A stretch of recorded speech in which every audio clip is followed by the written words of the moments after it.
What's up guys? Kumusta kayo? It's me again, Joseph Kate. So for today's video guys, let's talk about credit card annual fee. Ano nga ba yung mga dapat nyong malaman tungkol sa credit card annual fee? Or everything you need to know about credit card annual fee. Kasi hindi lang siya basta annual fee, nagde-determine din ito guys kung ano yung credit card na meron kayo. Pero bago yun, nais muna kitang imbitahan na mag-subscribe sa YouTube channel ko kung bago ka pa lang kasi marami pa po akong isi-share ng mga tutorials, knowledge, and experience of mine in the future. Kaya naman huwag niyong kalimutan mag-subscribe para updated kayo lagi sa mga vlogs na i-upload ko. Yun lang po at sobrang maraming salamat po. So as you can see guys, credit card annual fee. So when we say annual fee guys, ito yung binabayaran nyo taon-taon sa paggamit ng perks and benefits ng credit card na meron kayo. Tapos may mga credit card din na no annual fee for life. So as you can see guys, ayan. A credit card annual fee is a yearly charge for a privilege of using a credit card. Typically charged on your anniversary month or the month you open the account. Ibig sabihin guys, halimbawa nag-apply kayo, tapos na-approve. And the next year, kung ano yung date na na-approve kayo, doon din mag-charge si annual fee. Doon siya papasok sa statement of account ninyo or magdi-display siya sa transaction history ninyo sa credit card ninyo. Kasi lahat ng credit cards ngayon guys is pwede siya makita online. So kapag nag-apply kayo ng credit card, malalaman nyo kung paano i-enroll yung credit card ninyo online para matrace or makita ninyo yung transactions na ginagawa ninyo sa pang-araw-araw. The amount varies by bank and card.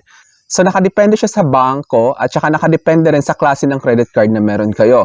Kapag mga mababang klase ng credit card lang, mga nasa lowest tier, nasa 1,000 plus lang. Sa mga highest tier, may umaabot ng $1,500 US. So ibang klaseng credit card yon. Mga matataas talaga yun sa mga platinum, sa mga gold, nandiyan nagre-range yung platinum nasa 3,000 plus, pa 4,000. Din yung mga signature cards nasa 5,000, din yung mga nasa gold nasa 2,000 plus lang. Kasi iba't ibang klase yung credit card. Merong basic credit card, merong gold, merong platinum, merong titanium, at saka merong signatures credit card. So, malalaman nyo na lang yan kapag nag-apply kayo ng credit card, kapag ano yung na-approve. So, malalaman nyo kapag signature credit card, nasa 5,000 yan. Kapag platinum, nasa 4,000, 3,000, ganyan. So, ito guys, nakita nyo, yearly charge. You pay the annual fee once a year. Kasi nga, di ba, annual fee. When we say annual, it happens every year. Annual meaning every year. In a lump sum, just like a regular purchase on your statement. So, when we say regular purchase, parang magdi-display kasi din guys, kumbaga kapag ginamit niyo yung credit card niyo, swipe niyo, magdi-display doon yung transaction history. Ganun din yung mangyayari. Pero yung nakalagay doon is membership fee or annual membership fee. Depende siya sa bangko kung ano yung term na ginamit nila. Then as you can see, automatic billing. The fee is automatically added to your credit card statement. So, kapag nag-reflect na siya, like for example, nag-apply kayo, tapos 1 year na, kasi naka-waive, lahat ng credit card guys is naka-waive yung first year. Ibig sabihin, wala kayong annual fee na babayaran on the first year. Kapag nag-anniversary na yung credit card ninyo sa inyo, doon na kayo ma-charge ng certain amount kung magkano yung annual fee ng credit card ninyo. Take note lang guys, hindi pare-pareho yung annual fee ng credit card. Paiba-iba siya. Depende nga sa sinabi ko, tulad ng sabi ko kanina, depende kung ito ba ay nasa basic cards lang, nasa gold credit card, or nasa platinum credit card kayo, or titanium, or signature credit card. Usually, in the same month, you open the account and every 12 months after that. So, nakalagay dito in the same month. So, halimbawa, nag-open kayo last year, July. So, by the next year, July siya magre-reflect yung annual fee ninyo. Papasok yan doon sa statement of account ninyo. Then ngayon, let's talk about waiver. So, when we say waiver, guys, ito yung parang mawi-waive yung annual fee. When we say waive, i-reverse yung binayad ninyong annual fee.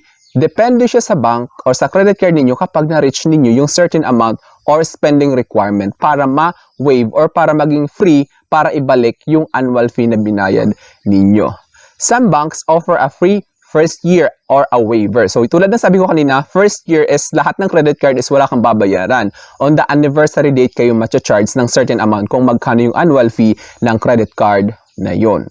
And then, meron ding mga credit card guys na wala siyang annual fee for life. Tulad ng Metrobank M-Free Mastercard, tulad ni East West Platinum Mastercard, China Bank Freedom Mastercard, at saka ni Union Bank U-Visa credit card. Yun yung mga as-is talaga na walang annual fee na credit card for life. At saka may iba pa. Examples lang yun. Kasi yung karamihan sa credit card, may binabayaran talaga kayong annual fee. So, much better if ever na ayaw nyo magbayad ng annual fee every year. So, better you should go for that credit card na walang annual fee for life as is na. Kasi may mga credit card din guys na no annual fee for life kaso kailangan mo muna mag-spend ng certain amount like 20,000, 60,000 within 60 days para ma-waive for life yung annual fee na yon. Pero may mga credit card din na no annual fee for life na talaga siya. Pagka-apply ninyo, pagka-approve, no annual fee for life na siya.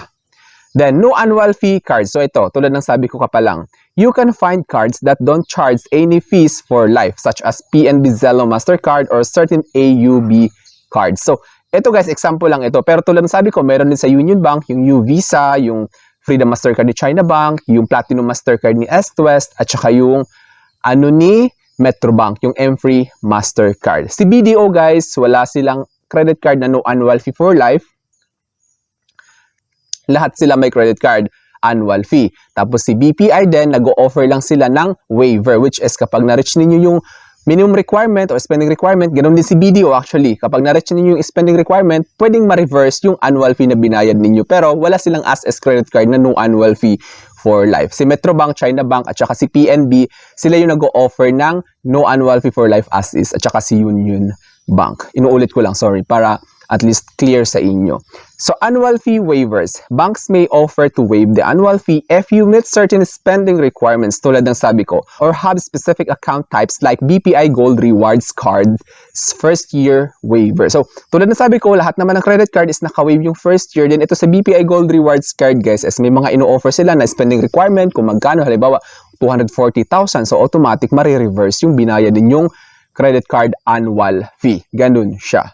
Then sign-up bonuses. Sometimes a sign-up bonus can help offset the cost of an annual fee for the first year. So may mga credit card kasi guys na like for example, pag na-approve kayo tapos ginamit niyo yung credit card, kailangan niyo lang mag-spend ng certain amount like 25,000, ganyan.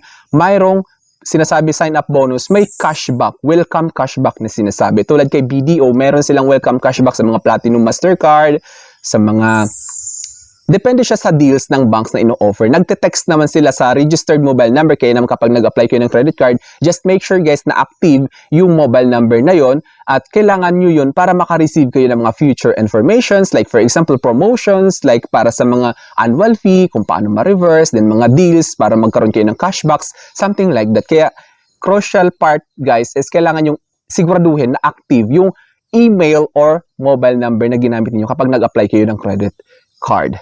Then how to pay it? Statement of account, the annual fee is a standard charge on your credit card statement. So, standard charge, ibig sabihin as is talaga siya kapag yung credit card ninyo ay may annual fee every year. Kapag yung credit card nyo is new annual fee for life, so wala kayong poproblemahin every year. Pero kung may annual fee, ito yung standard charge every year na i-charge doon, magre-reflect doon sa history ninyo sa credit card.